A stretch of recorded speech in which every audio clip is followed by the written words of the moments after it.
to know in 6 minutes starts now. John Zarek is up next. It's a big day for Democrats. I'm Dave Anthony, Fox News. They take back control of the House today, and Congressman Steny Hoyer insists every Democrat is for border security. But President Trump counters. You can't have border security without a very strong barrier. Call it anything you want. That doesn't matter. And his demand for wall funding has the government partially shut down for a 13th day. Fox's Rachel Sutherland live in Washington. Dave, the House will vote on a pair of spending bills today. One would fund most of the government through September 30th. The other would reopen the Homeland Security Department, but only through February 8th. It includes $1.3 billion for border security, but no money for a wall. Counselor to the president, Kellyanne Conway. We need a secure border. We're a sovereign nation that needs a secure border. Democrats say President Trump is holding the government hostage. Senate Majority Leader Mitch McConnell says the upper chamber will not take up legislation the president will not sign. Dave. Rachel, Nancy Pelosi is expected to become House Speaker again, and she told NBC she will not rule out impeaching President Trump, but it should not be for political reasons. And it's possible the special counsel could indict the president in the Russia investigation. Let's just see what Mueller does. Let's spend our time on getting results for the American people. China has gone somewhere in space the U.S. has not. The dark side of the moon. China's space program saying the landing opens up a new chapter in human lunar exploration. The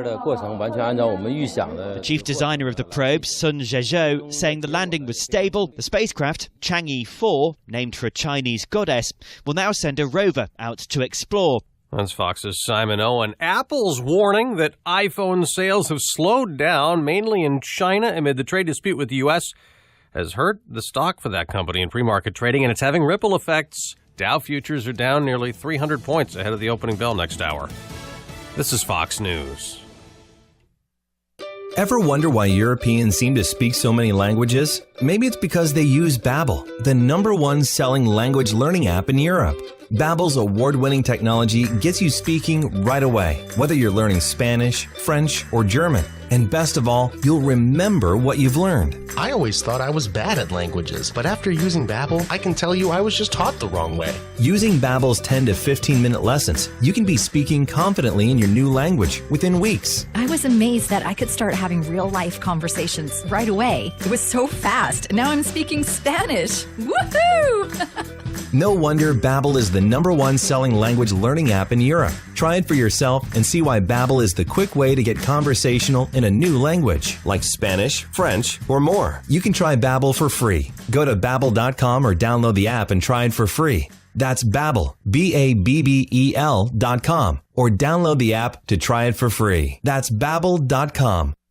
Assemblyman Ron Dancer is pushing a plan to require GoFundMe fraudsters who make up stories to get people to donate to various causes to face big fines and mandatory jail time, as well as pay full restitution to all victims. These internet scam artists that prey on the kindness and generosity of New Jersey citizens, they will do time for their crime. His measure calls for all monies collected from additional fines to be used to set up a special state fund to help the homeless. Dancer says he decided to introduce the bill after learning about the Kate McClure, Mark D'Amico, and Johnny Bobbitt GoFundMe scam last year. We are watching NJ Transit closely this morning as the agency got off to a bad start yesterday on the first official workday of the new year. Around 10 cancellations, both in morning and afternoon rush. A reopen date for the AC line could be announced this week. We have more details on that New Year's Eve fire at a home in Thomas River. Police now say a 45-year-old resident, Christopher DeFice, assaulted his wife at a New Year's party elsewhere, then returned to their home and set it on fire. No one was home. A firefighter was hurt. I'm Patrick Lavery. This is the Town Square News Network. Any remaining rain showers will depart South Jersey in pretty quick order this morning. Then we'll see partial clearing with a stiff breeze into this afternoon. Going to turn into a pretty nice January day. High temperatures around 50 degrees. A few clouds tonight, lows around 30. And tomorrow skies will become mostly cloudy again, but we stay fairly mild with highs near 50. Saturday we're getting wet again. Periods of rain through the morning and afternoon. Highs in the upper 40s. Sunday the nicer day of the weekend. Dry with sun and clouds. Highs bouncing back to the lower 50s. I'm Chief Meteorologist Dan Zarrow on WPG Talk Radio 104.1. From Harry Hurley Way in the world's playground to the broadcast pioneers of Philadelphia Hall of Fame. I want to congratulate my friend, Harry Hurley. You're about to find out why Harry Hurley has been named to the Talkers Magazine list of the 100 most important talk show hosts in the nation. Live from the studios of Town Square Media in Northfield, it's Hurley in the Morning on WPG Talk Radio 104.1. Hey, thanks very much. It is 5 minutes past the hour, and welcome to the law offices of John Zarek. Presents Smart Law with John Zarek. The law offices of John Zarek, simply put, they're the official, the exclusive criminal defense legal firm for the Hurley in the Morning program. Their goal is to provide you and yours with the very best legal defense. They have offices in Northfield, Atlantic City, Cape May Courthouse, and in Wildwood. You can reach John and his team at 609-641-2266. Visit John on the web at johnzarek.com. Zarych is how John spells his last name. johnzarek.com. And every Thursday morning in the 8 o'clock hour, John presents the program Smart Law with John Zarek, who joins us now. Counselor, Happy New Year to you, my friend. How are you, John? Same to you, Harry. Thank you very much. We've had quite a start to the new year, and it's going to get even better now with you here. So what's going on, John? What's up? Well, life is good. Back in action. I had a nice break with the grandchildren, so that was a really pleasant time. It is wonderful, isn't it? It is. I don't know. I know a lot of people do a lot of different activities and a lot of travel and a lot of things like that, but a lot of social activities. But I mean, the core of what we do is we just, like we think of, well, we could, and we can afford it. I mean, we can afford at this point to spend a week in Paris, I suppose, or Rome. But we think, let's look at this. A week in Paris or a week with the grandchildren, we always pick the grandchildren. So that's our thing. I mean, I don't knock people that are world travelers, and I think it's great. And, done some traveling myself, but, most of the time, especially when we have a vacation like this, I just can't think of being away from the kids at Christmas or New Year's, and so it's a good thing. That's kind of what we're about. I don't want to just be agreeable to be agreeable. I feel the exact same way, John. It's so special. The time is it's almost indescribable. I tell you what I did the other day, John, and my grandson will be 11 on January 22nd. So, it's right around the corner. So he's almost 11 at the time I look at him. We're sitting on the couch together, and it's Christmas Eve. And I looked at him, and I said, there is nowhere that I would want to be right now except with you and your mom and your aunt and your uncle and all of us together on Christmas Eve. And he just loved it. Kids love to be loved, John, especially when they're little. They still love being loved when they're older. They just show it differently. But I'm not saying this to sound hokey. It's a privilege. I mean, I can't even describe how much joy we had this holiday season, and I hear it from you and your voice, John. Yeah, I had a really good time, spent extra time doing things with them. They're just simple things. And I always try to make the point with them, and I question them, and they know the drill. And I say, now, let's see, I love you, right? Yeah. And I say, do I love you because you're really a good soccer player? Is that the reason I love you? They go, no. They know the routine. I love it. Do I love you because you get good grades in school? No. Do I love you because you're, because you're so good with your parents and you listen and so forth? No. But we go through the list. And they say, I say, so why do I love you? And they say, just because you're my grandfather. That's our routine. So it's actually very important. And we're talking about criminal law too, and for kids to develop. And of course, I do a much better job of this as a grandparent than I did as a parent, because as a parent you're just learning. It's very important that the kids understand that they're loved simply because of your relationship. Just simply because they're your son, they're your daughter, they're your granddaughter, they're your grandson, niece or nephew. That's it. That's the only requirement. There's no other. They don't have to do anything. They don't have to perform in any way. They don't have to love them if they get great grades or not great grades, or they're good at football or soccer or dance or whatever. It's important for kids to know that, because then that it gives them a sense of security that is not performance based. Yes. John, I love what you just said, and I think that's so important. Now, it's not to say we don't go if they're in sports or other extra and co-curricular activities.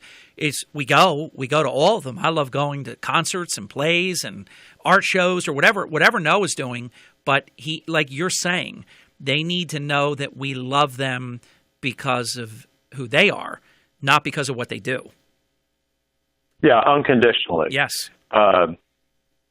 Because if we, if in their development, and the literature and the teachers and professors will tell you this, it's not really it's not very well known, I think, but the literature and the studies are very well known.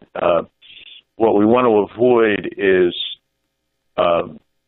and this relates to what I do in criminal defense, what we want to avoid is to have the kids have the feeling that I'm good and I'm worthwhile and I'm loved if I perform, if I do something to stand out. Like, there are parents that will, or grandparents, they'll go to the games if there's, if the child's a star, they'll go to the game, they'll go to the play, they'll go to whatever, but they won't sit down and play a board game with them or some little card game that to an adult might be kind of boring, or unexciting.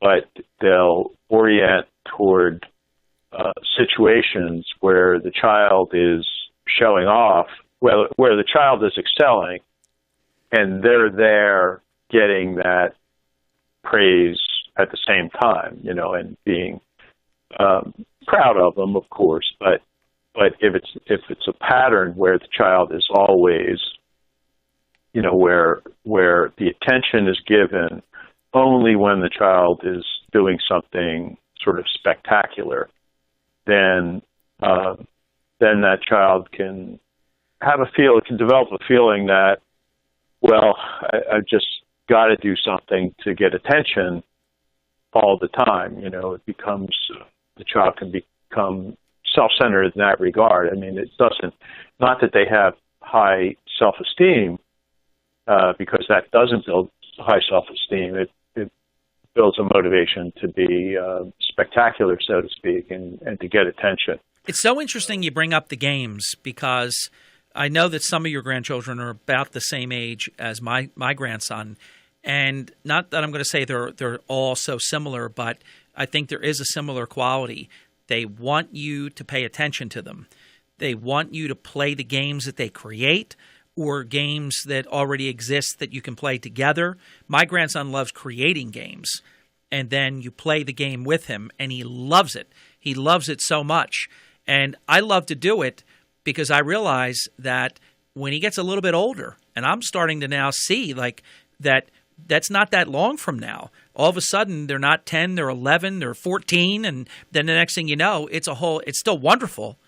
And I know that my three children had one grandparent into their adulthood, and they always remained incredibly close as ever, but it changes. You won't be sitting there playing those wonderful games because they're not going to be at that stage anymore. So I think it's really important. One of the things that we've done, and I'm not bragging because this is choices you make. I'm just going to say 11 years, I have never turned down the opportunity to be with my grandson. If it's for a sleepover on no notice, I'll cancel something. I have not said no. Margie has not said no in our grandson's entire life. Now, that's not to say, and I'd love to spoil him rotten, but he's so cool, you can't spoil him. You say, what do you want for Christmas? I don't need anything. I have everything I could want. You can't even, he doesn't want you to buy him anything. So it's really amazing. But these are, when they're really smart at that young age and they want to be with you, their grandparent, and play games and do stuff, do it. Do whatever you need to do it, because it is amazing quality, bonding, beautiful, as you said before, John, unconditional type love. And it's I can't say any more than what I just said about it. It's and it only goes for a certain number of years, John. Yeah, it's and it's important. And those years pass quickly. Yep. But you have every parent, certainly, and every grandparent has a chance. We all want our kids to be healthy and happy. We want, I'd say successful, but I think the important thing is not necessarily successful in the sense that they're top of the class or that they're making lots of money or renowned in the community or whatever. Of course, if that is a gift that God gives them, that's fine, but what we really want is our kids to be secure and to be happy and content in whatever station in life they're in, even if they're enduring suffering, even if they have difficulties in life, pain in life, and we can't avoid that.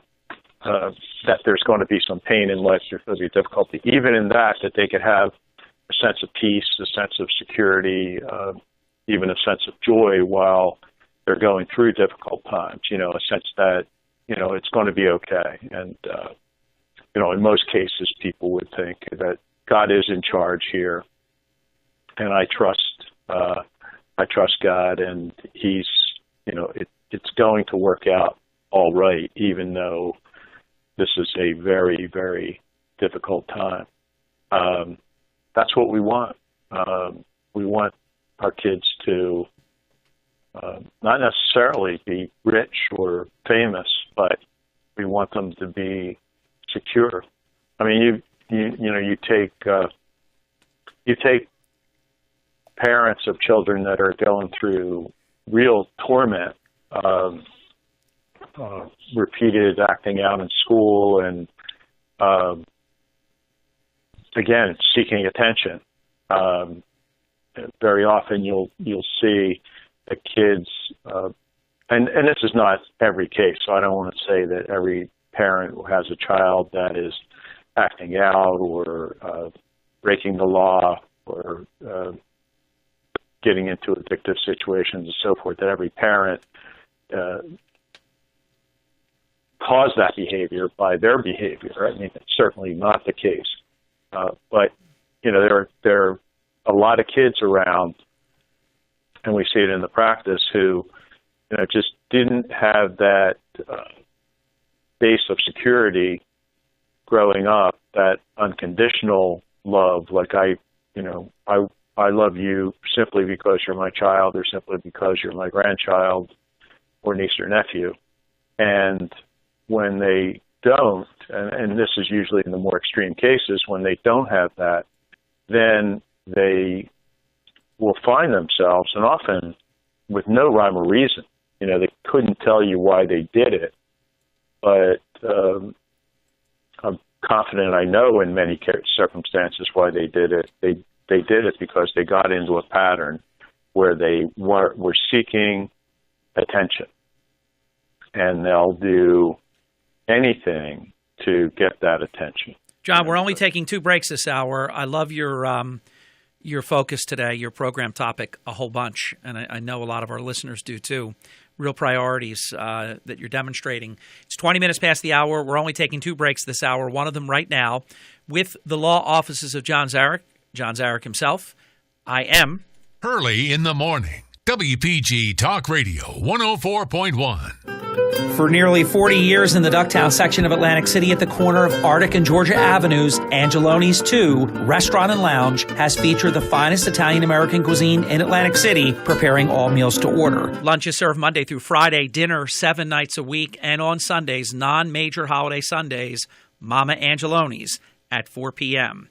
Here's the deal. If you've never, ever taken advantage of this, you can select not one prefixed 4-course dinner that is selected each weekend, each Sunday. You have a variety of fabulous 4-course, $25 dinner selections for parties of 10 or less. If you're more than 10, that's a group. Alan will take great care of you as a group, but Mama Angeloni's is for the individual, even though you can be as many as 10. To me, that is a small group. But to reserve, call 609-344-7875. Angeloni's 2, Restaurant and Lounge. Tell them Hurley in the Morning sent you. At Ocean First Bank, our first thought is you. We put you first in all we do. Community banking for a century. We treat you like your family.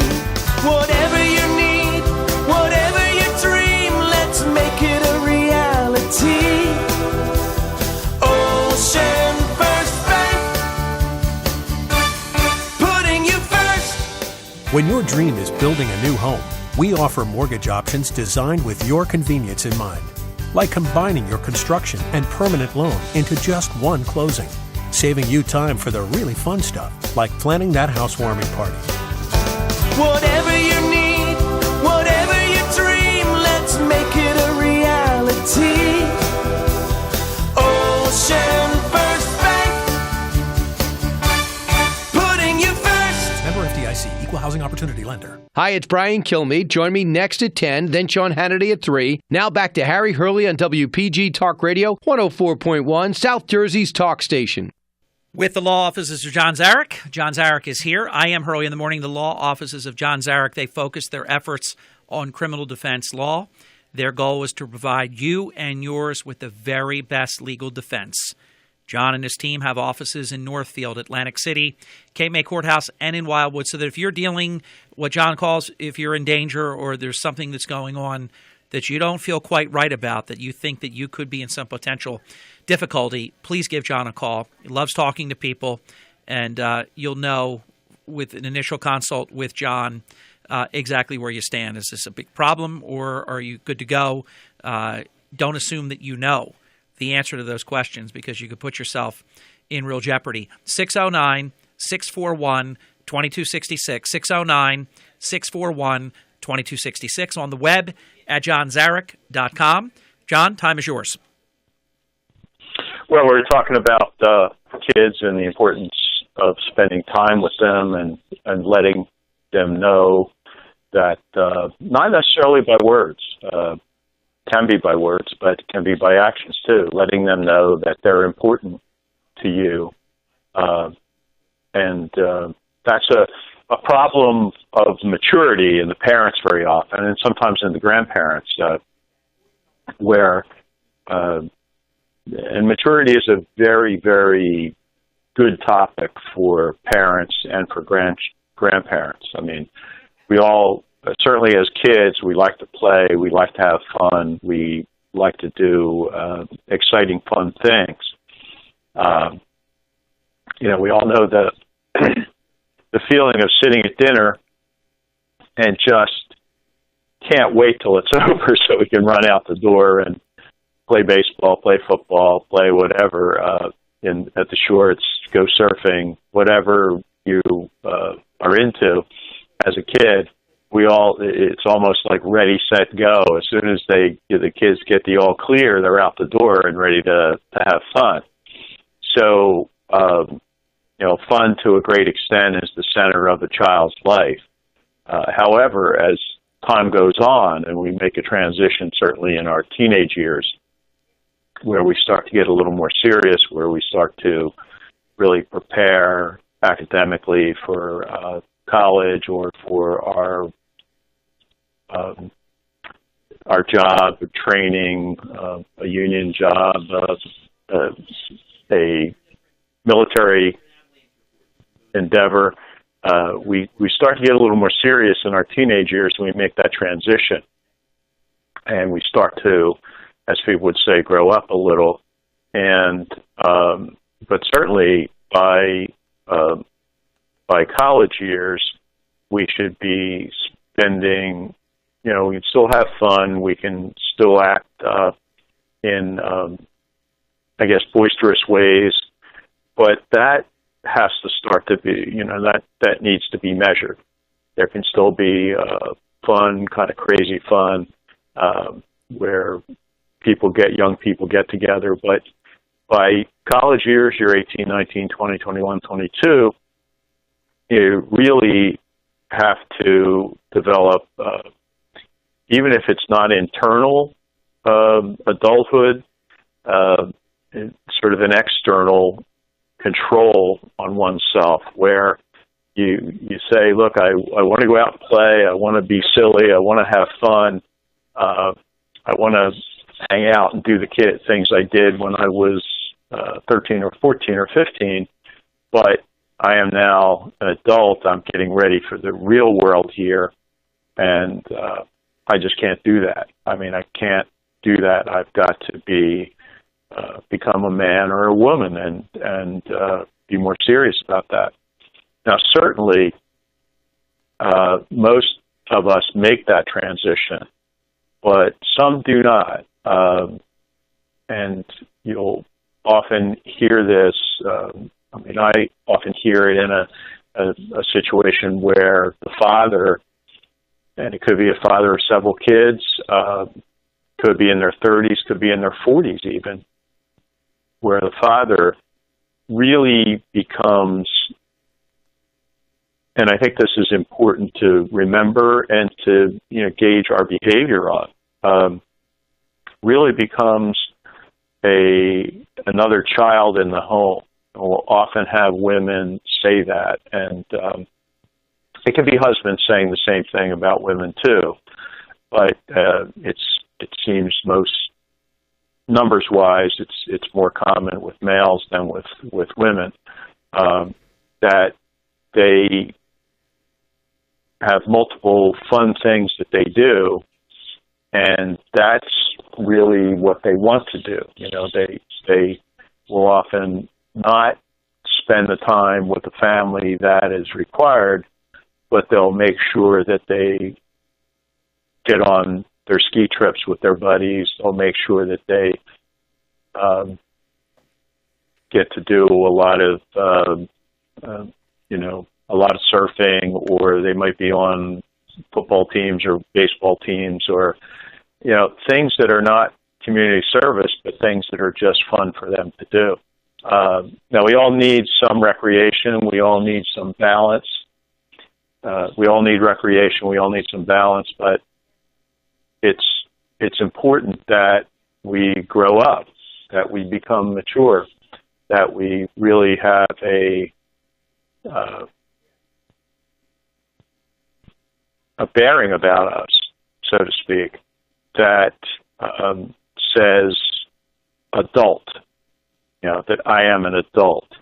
I can be responsible. I can be a person who's here for my job, for my family, especially for my family, for the community, that my primary job is not to go out and play.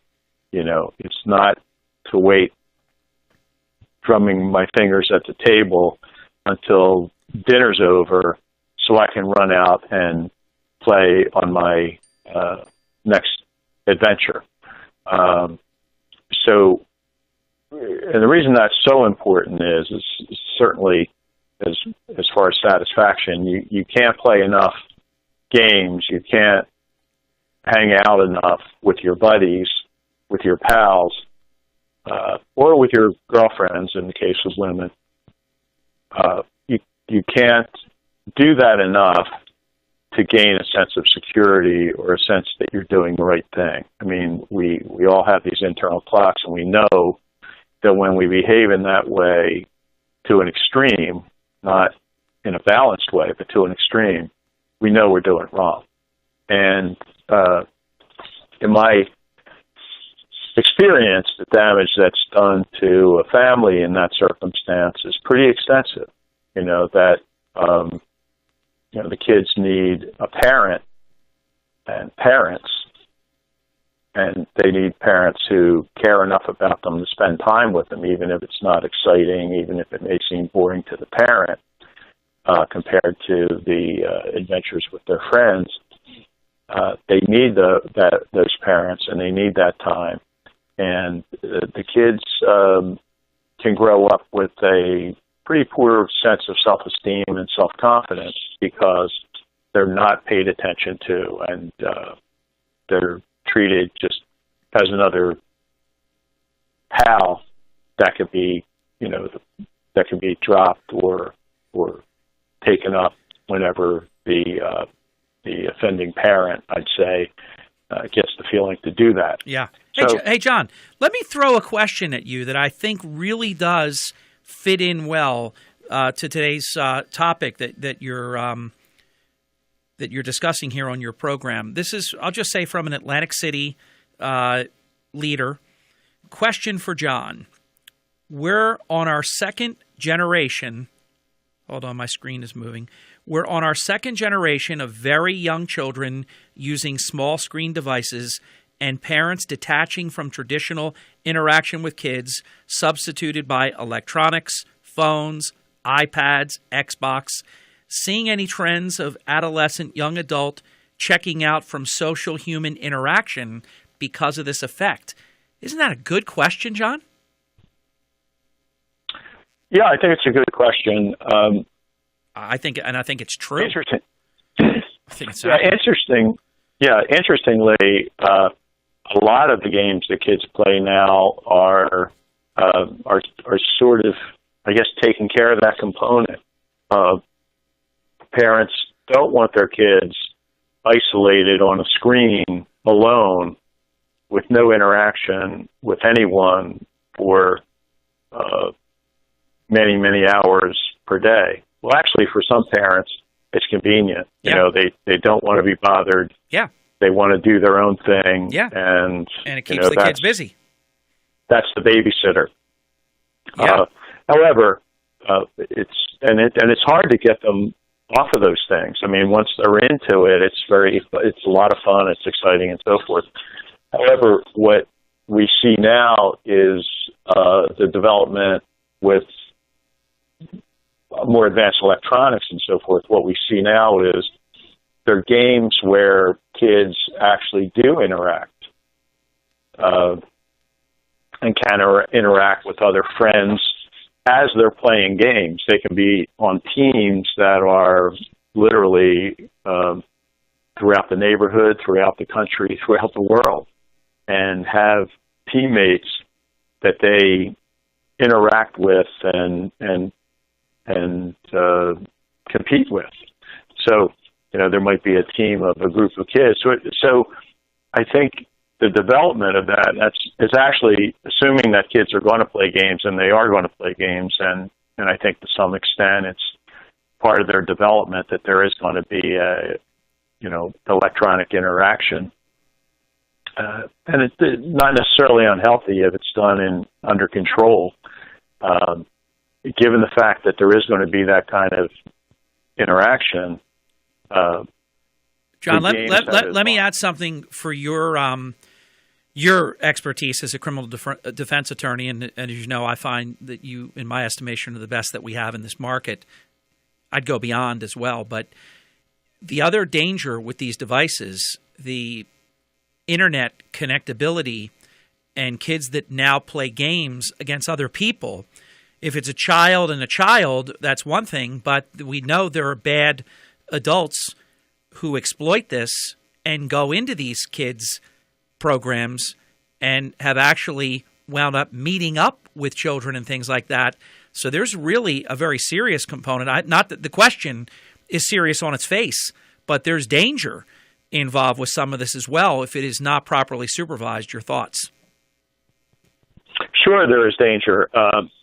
There's danger with all internet connection, and parents have to know, who's playing, where they are,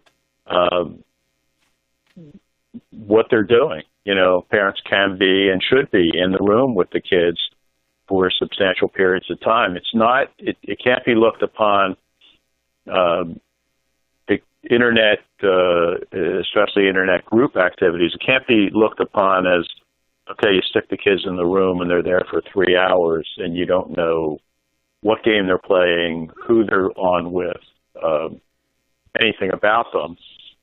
You can't do that. And certainly as kids get older, there are age-appropriate boundaries with that. I mean, a little kid should not be, maybe he can play, if he has playmates or teammates or schoolmates in the neighborhood, then he may be allowed to connect with those kids and play a game together with them.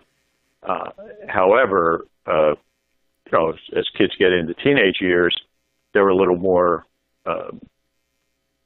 protective of themselves and they can handle things a little better. They might expand that, but the parents still should know who's online, what the numbers are, and supervise that really carefully. And then, of course, adults will do whatever they want to do. They can connect with whoever they want. But yeah, it's a new that in my experience, the new wave is not isolation, but actually interacting with other people in very often a healthy and cooperative way. So obviously we know the dangers of the internet, but but it's almost like kids are going to do it. They're going to do it sooner or later. Yeah, but it's so dangerous, though, because a 10-year-old could be playing, a 12-year-old could be playing, 14-year-old could be playing, and somebody's in there pretending that they're 10, 11, 12, whatever, and they could be 30. It's very, very dangerous. Correct. Yeah, that's correct. These are typically games where actually people are talking. They've got headphones on. Exactly. And a team are talking at the same time. Yep. So, or typing to each other. Certainly, yeah, we can't deny the danger. We can't deny the danger. But it's really a full-time job to protect your kids and to know everything that they're doing and to have computer programs that can tell you what the kids are doing, who they're interacting with, where they're interacting. It's important. Yeah, John, thanks for entertaining the Atlantic City leader's question. He's a really good guy. And my follow-up, when we come back, we're going to have about 19 minutes, a little more than 19 minutes, uninterrupted with the law offices of John Zarek, presenting Smart Law with John Zarek. John is here. I am Harry Hurley, WPG Talk Radio 104.1, South Jersey's talk station. Health Update with Robin Stoloff, brought to you by the law offices of Richard A. Stoloff, Linwood, and Philadelphia. Quitting smoking tops many New Year's resolution lists, and it is one of the biggest steps you could ever take to improve your health. Quitting isn't easy, but 50 million ex-smokers in the United States are proof that it's achievable. Here's a few tips from the American Lung Association. First, remember, it's never too late to quit. Quitting smoking at any age will enhance the length and quality of your life. Second, you don't have to quit alone. The first 7 to 10 days of a quit attempt are the toughest, and enlisting the support of family and friends can help.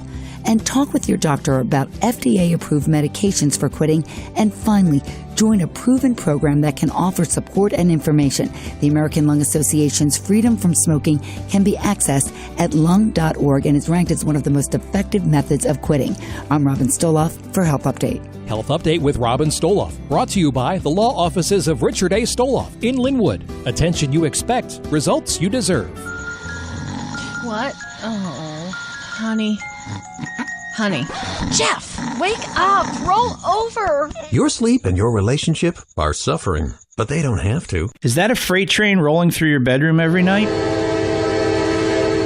Hi, I'm Dr. Gregory DeFelice, and I have a solution for you. I have sleep apnea, and yes, I snored like that freight train. I cured my sleep apnea and stopped snoring with a comfortable oral appliance without surgery, medication, or CPAP machine. People ask me all the time, can this work for me? Could this work for my partner? Yes. They can and they do. Over the last 3 years, I've helped people just like you stop snoring and get better sleep. The best part is they're covered by PPO medical insurance, so what are you waiting for? Find out why people from the bridges to the beaches are coming to see Dr. DeFelice. With offices in Hamilton, Manahawkin, and Cape May Courthouse, he is conveniently located to serve you. Visit HamiltonBraces.com to set up your free consultation and start sleeping better, because you deserve it. On the next Markley and Van Camp, are donors really lining up to support Mitt Romney? And why are teenagers getting plastic surgery? You won't believe the answer. Markley and Van Camp this afternoon at 1. Now, Harry Hurley on WPG Talk Radio 104.1. Hey, thanks very much. 40 minutes past the hour, so a full 20 minutes. That's a great thing, uninterrupted with John Zarek. Very powerful topic today that every parent, every grandparent should be thinking about, and I know that you do. But I think that it really does shine some attention on this in a really positive, productive way, John. The law offices of John Zarek, they're here. John Zarek, obviously principal. 609-641-2266 for any criminal defense legal matter that you may be challenged, that you may be dealing with. And you can visit John and his team on the web at johnzarek.com. Take it away, John. Yeah, Harry, and we're talking about kids' behavior and things that we can do to really make it less likely that they're going to engage in behavior that is harmful to themselves, harmful to others, harmful to their future, and less likely that they're going to find their way into my office with a criminal complaint or a juvenile complaint in their hands. But it's very important in terms of the topic of parent guilt or grandparent guilt. Of course, we get people in the office all the time, and the parents just feel horrible. Some people don't. They know that they've done the best they could. They love their kids. They spend time with their kids, but there are other influences in the world besides parents, and they know that sometimes those influences or something just internal with the child will cause them to go in the wrong direction and find themselves in trouble. So we're not talking about, the purpose of this discussion is certainly not to cause parents or grandparents to feel guilty for anything they've done because their kids are in trouble or, either as teenagers or young adults or older adults even in many cases. We have a lot of grandparents who are hiring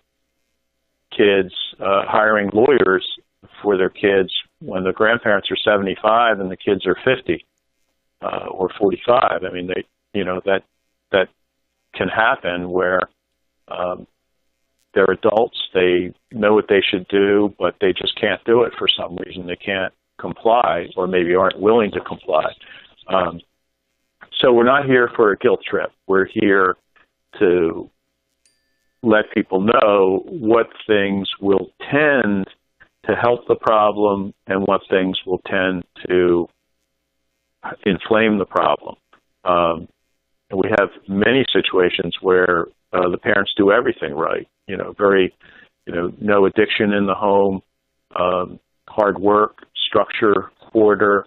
They don't spoil the kids, allowances, chores.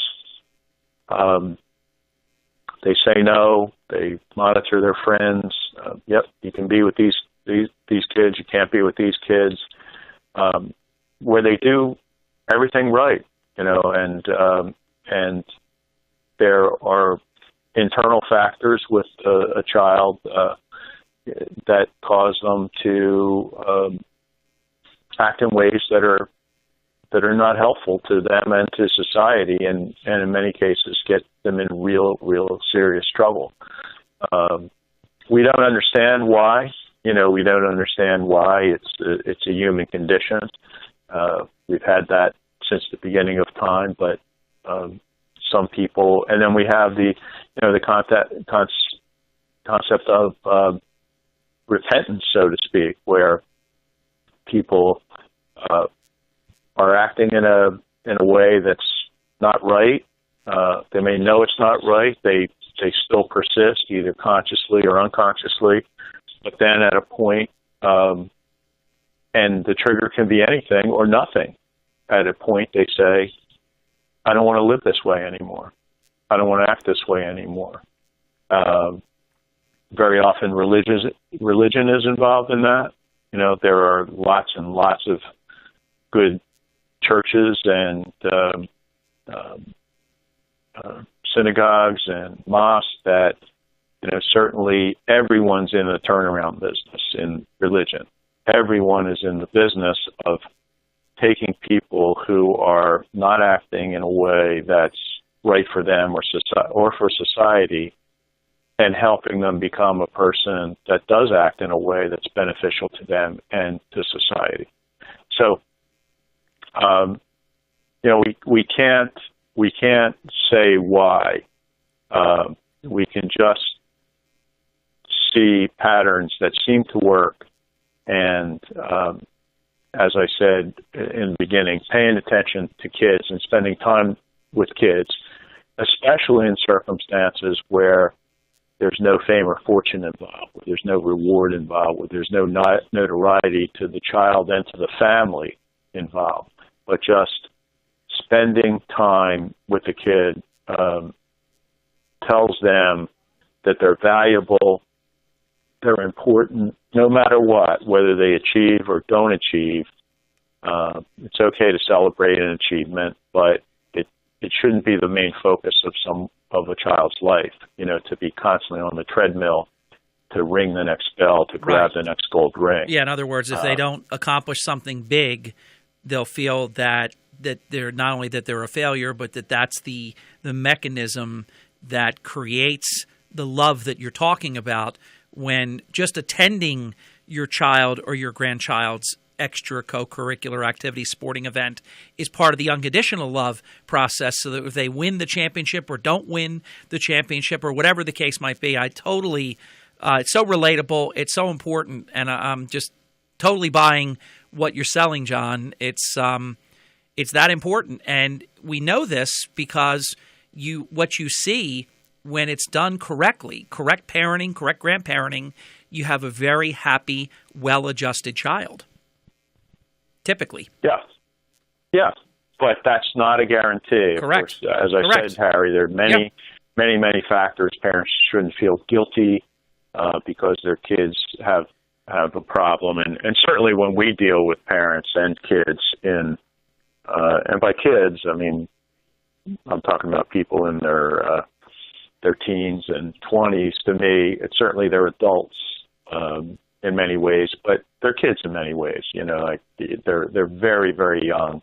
They're very, very inexperienced. And when we have parents and kids and we're interacting with them, one thing from our standpoint, and it's appropriate and it's the truth, is to not be judgmental of parents or grandparents or even the kids themselves. I mean, these things happen. They're part of human life. They have been since the beginning of time, and I suppose they always will be. That there are factors that come together that where, you know, maybe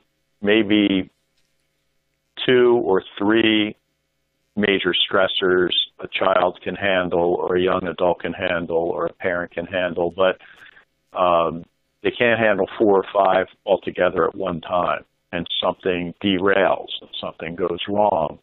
And that set of circumstances will never, ever come together again as long as the person lives.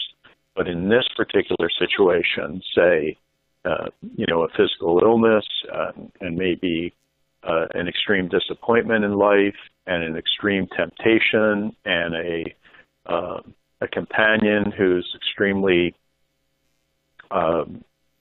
provocative and a period where parents maybe by circumstance just aren't able to give the support for a period of time, even a short period of time. everything comes together at once, and something really troublesome happens, and they find their way in our office. It doesn't mean that the person involved is a bad person or that the family's a bad family. It's just that, the odds are out there, and sometimes the odds do stack up to 10,000 to 1 that all these circumstances will come together at one time. And we can say that not everybody, but almost everybody, if placed in that particular situation, with those 5 1 in 1,000 circumstances coming together in a very, very unforeseeable way, that in many cases, you could almost say that most people would get into trouble in that particular situation. So that's what we see. We see not very often ongoing lives of criminal activity on the part of children or the part of young adults or even older people. What we see is people getting into circumstances where the environment in which they're operating is 1 in 10,000, that all these things would come together, and they just can't handle it. Yes. And they make a poor judgment. So that does not mean they're bad at all. And our job in those circumstances is to help people and help families through that, but also to let them know that this is not a matter of good or bad or evil. It's just really a matter of just bad fortune almost. Are you finding that because of technology, part of it, I think kids are growing up quicker and so on, that some of this behavior is happening at earlier ages than ever before?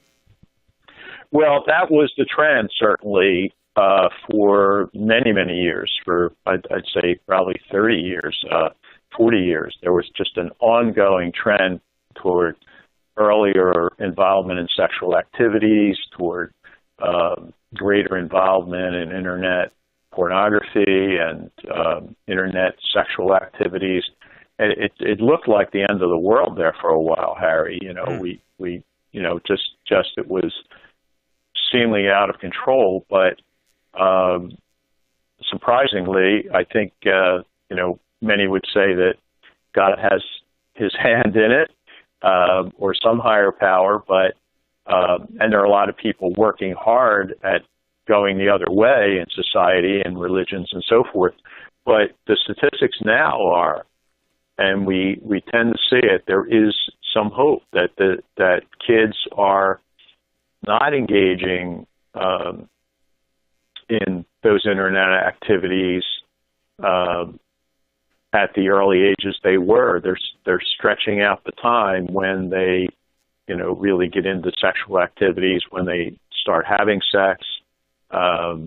It's going in the other direction. Good. And it's interesting. It's happening at a time when certainly the quantity of religion is changing. So we have fewer people going to church, but I think of those going to church, we have a qualitative change. I think the people that are going to church and are getting involved in religious activity and a broad range of religious activity, not just the traditional churches. But, see if this is an outrageous statement. I don't think it is. I see an actual improvement in parenting of the current generation that are bringing children to age. I see an improvement in the parenting, that they're really involved. And again, that does not, I'm in total agreement with what you talked about earlier, John.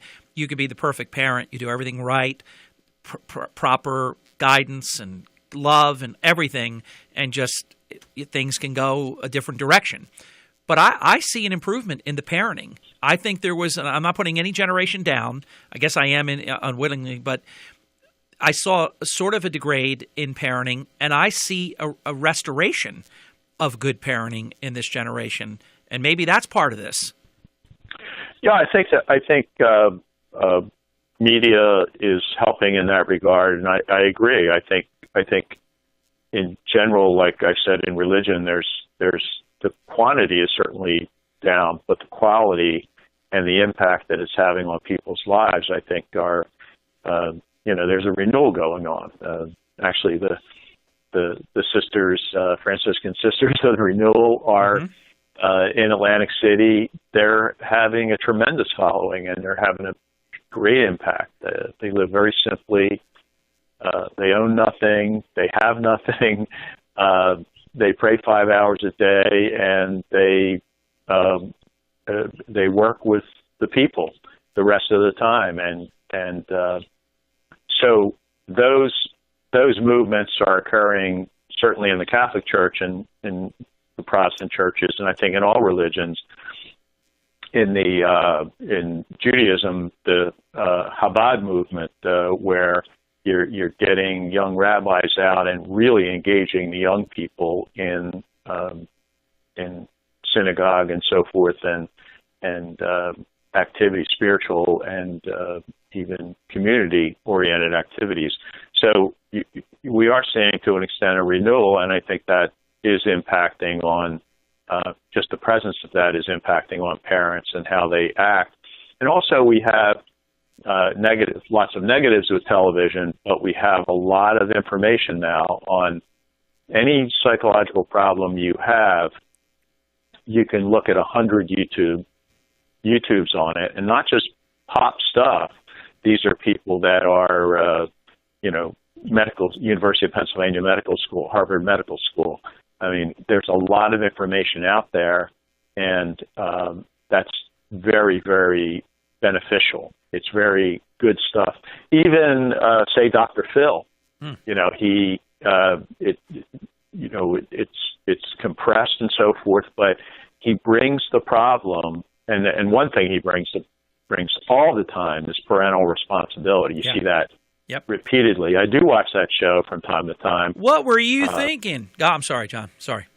Yeah. What are you thinking? You've got 3 kids, and you're getting dressed up every night and going to the go-go bar, Mom. What were you thinking? That's so that awareness is very important. So I think there's hope, Harry. There's a lot. Counselor, I'm just interrupting to let you know 2 minutes. So it is time for your closing summation. And I think this topic, I agree with you. There is hope. And I'm very optimistic. I'm also very encouraged by, I think, our children, your children that have children, my children that have children, they're really good parents, John. We have every reason to believe that we're leaving things in very good hands. Well, yeah, we're not, no one is perfect, and even perfect activity doesn't result in perfect kids and perfect lives. We still need, I think we need the concept of religion, we need the concept of spirituality, which carries within it the fact that we are going to fall short. We are going to fall way short sometimes, and what we want to do is admit our wrong and change our ways, and that is an ongoing thing in life. So, and that's going on in society, and that's going on in families all the time. So, it's for me, it's a privilege to be standing with families who are going through the most difficult times in their life, and to have some understanding and certainly some compassion with them. One thing we don't do is judge, and we find it privileged. A lot of people would say, you sound like you're out of your mind to say it's a privilege to go through some of the really terrible situations we go through, but we are. We're glad it's us and not someone who is insensitive to these things or judgmental of parents that are already, in many cases, going through hell. So, John, 20 seconds. Where'd this hour go? I can't believe it. Yeah, I really enjoy it, Harry, and it's good to be here, and it's good to think about these things and just to share my experience. I mean, it's a privilege, really. I love the way you do it too. You don't talk down. You share content. Very, very well done. 609-641-2266, the law offices of John Zarek. So if you're dealing with any issue in the realm of criminal defense law, please call John. If I've inspired you to do so, tell John that. 609-641-2266. Dr. Renee Bullock-Palmer, Women and Heart Disease, for the next 30 minutes. Then we'll have wide open forum. I do have a comment. My work was ripped off a little while ago. I have a comment coming up in 35 minutes that you might be interested in. And, John, thank you as always. Thank you, sir. Thank you, Harry. You got it, pal. Atlantic City, WENJ 97.3 HD3 Millville. Everything you need to know in 6 minutes starts now. She's ready to be Madam Speaker again. I'm Dave Anthony, Fox News. Nancy Pelosi and the Democrats will take control of the House in a few hours. We will bring to the floor legislation which will open up government. It will be based on actions taken by the Republican Senate. The plan is to fund the government agencies currently shut for a 13th day through September. Homeland Security would get about a month's worth of funding. Nothing, though, for a border wall, and President Trump says no